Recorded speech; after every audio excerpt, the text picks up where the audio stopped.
It's the grilling gaming boomer with his dog Zoe helping me out. Say hi. We're taking a little break from the grilling and the gaming. And we're gonna fix up a Manhattan tonight. The perfect Manhattan, sometimes called filthy Manhattan. I'll tell you why here in just a second. The ingredients first. Over here, we've got Buffalo Trace whiskey. We've got our vermouth. We have our smoky bitters. This comes from Bitter Labs in Salt Lake City. Makes a nice kicker on a Manhattan. In addition, we have the cherries, and this really makes the difference in my Manhattans. They're filthyfoods.com black cherries, so they're not the regular red cherries you throw in a Manhattan. We're going to start with the cherries. We're going to pop them open. And again, these come from Filthy Foods. Just a heads up here, if you're watching this and you go to look up stuff later, do not Google just filthy, okay? It won't work. Don't go there. It's filthyfoods.com, black cherries. All right, trust me on that one. Okay, we've got the cherries in the bottom. We're going to split those open just a little bit, and there's a little bit of juice, as you'll see. And that makes the difference in a Manhattan like this, let me tell you. We'll stir that around just a little bit. Next, Buffalo Trace whiskey. It's an upper shelf whiskey, really, really good. And I know it's very trendy right now.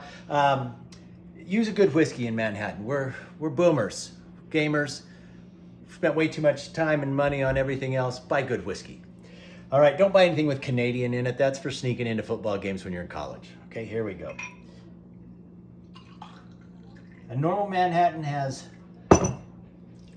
2-to-1 whiskey over vermouth. I don't like it like that. We're gonna go 1-to-3 whiskey over vermouth. So not quite as much vermouth in this. All right. And again, we're doing another specialty here. This is the Bitters Lab out of Salt Lake City. It's their charred cedar and currant. It gives a very smoky taste, and we're only going to use about 3 or 4 drops on this. There we go. Okay, next step, we've got to stir this. Okay, I don't like making these in a shaker.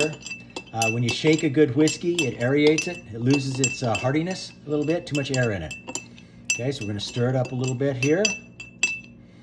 Okay, next step, I do mine on the rocks. You can have it straight up. If you want it cold and stirred, stir it up and then drop the ice out. Filter it out, screen it out. But we're going to drop the ice in here. I've got the big cubes here. Nice little container from Sur La Table. I like the big ice. You can see it floats in there like an iceberg. All right, it'll set up here in just a second. Shake it around just a little bit. Let that chill the whiskey. Okay, now before you take your first drink on this, you want to blow the aroma off the whiskey, especially when it was warm. Your nose will pick that up and it'll activate your senses in your mouth, and you won't get the real taste of the whiskey. It'll just taste hot. We're going to blow it off. Trust me, that is perfect. Dark cherries, smoky bitters. It is fantastic. I've got to get back to gaming, and trust me, you drink a few of these. If you're trying to take over the world and you fail, you won't remember tomorrow. Okay, enjoy it. Grilling, gaming, boomer. Cheers.